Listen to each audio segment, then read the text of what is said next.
here. The weather's been fantastic. Hope everybody had a great Easter weekend. We'll get right into the numbers. What is it looking like? We are live. If you do have any questions, be sure to shout those out here and we'll get those answered as we go. What does the market look at? Like Tiffin, Seneca County area. We go week over week then. So we're going back all the way through the 29th of March. So we're looking back to last week. And I've got numbers from the previous weeks following then. So right now you're looking to buy a home, Tiffin, Seneca County area. What's available? You'll see signs in the yard in 33 properties. Of that, only 7 are actively available, meaning they don't have an accepted offer. We've had this question a couple of times now. What are you talking about, Bill? What does that mean? So we have active, contingent, pending, different statuses. That's what you're going to see online, depending upon the website you go to. Realtor.com, Zillow, Trulia, our 49homesearch.com page, any of those pages, they may show a little bit differently. It's active, contingent, pending, things like that.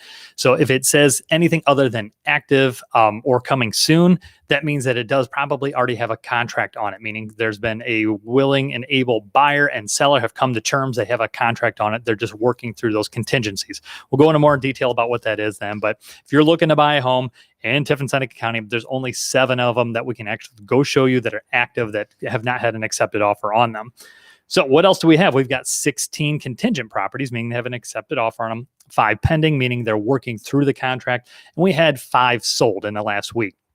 So you should be able to see my screen, what that looks like. We'll get into a breakdown of what that means, per price point and what is still available of that 7.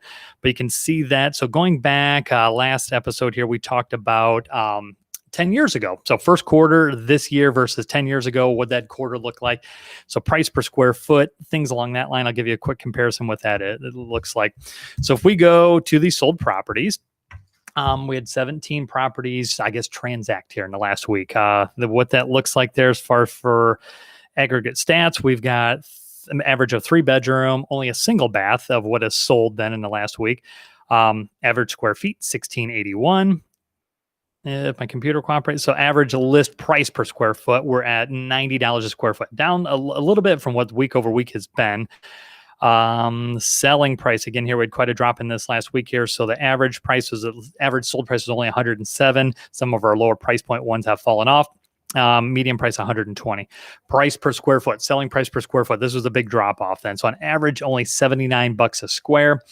From the last several weeks is quite a bit lower. But again, if you look back from 2011, again, 10 years ago, not that long ago, we're only at $56 a square foot. So still quite a bit higher than that, but much lower than our week in and week out stats. So, and again, days on market, on average, 45, median 31, which is just incredible, meaning sign in the yard versus people looking at the home versus writing an offer on the property, getting through all the contingencies, inspections, appraisal, title work, everything that can come up in a transaction, all the way to the closing table, closing in just that short time frame. So still amazing. Unfortunately, if you're looking to buy a home, there is just not much to choose from here. We have to get creative with a lot of our active buyers there. We've literally knocked on doors, sent postcards, sent letters there. So you got to be a little more proactive. So let us know, again, if you have any questions, comments with that. We're going to do a real deep dive from quarter to quarter of 2020 versus 2021. We'll show what that looks like here soon, but we'll just keep making sense of real estate.